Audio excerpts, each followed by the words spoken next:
Biden announces student debt relief for millions in swing state pitch. During an appearance in Wisconsin, President Biden said 10 million borrowers could see debt relief of at least $5,000. The plan could help rally support among young voters. Judge denies Trump's request to postpone trial and consider venue change in hush money case. Impartial jurors and alternates. Defendant has assumed throughout this argument here that publicity here is inherently prejudicial. The facts do not bear this out, Wu said. Wu said the articles for the most part are even-handed coverage of the case, summarizing the allegations. He argued that a case of this kind attracts international attention. Nothing in Trump's filings suggests New York County is uniquely saturated with media coverage or that New Yorkers in the county are uniquely incapable of being fair, Wu argued. The mere fact that jurors know about this case is not an indication of bias. Wu said, "This is the defendant coming into this argument with unclean hands because the publicity in large part is his own." The jury questionnaire for the hush money trial was also released Monday.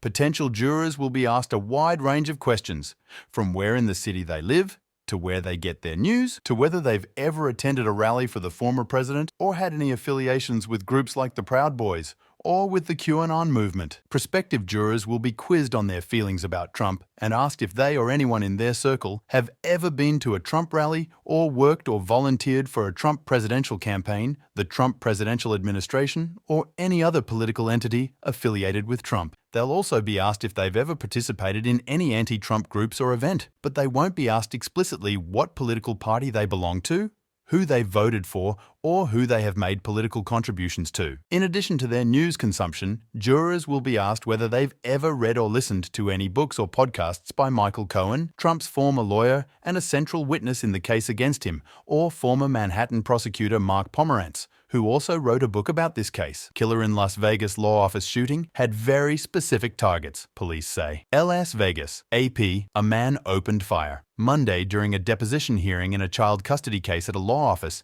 in an affluent neighborhood of Las Vegas, leaving two very specific targets dead before the shooter killed himself, police said. Las Vegas police homicide Lilturd Jason Johansson said at a news conference that the shooter, a man in his 70s, killed himself after shooting across the table and killing a man in his 50s and a woman in her 30s.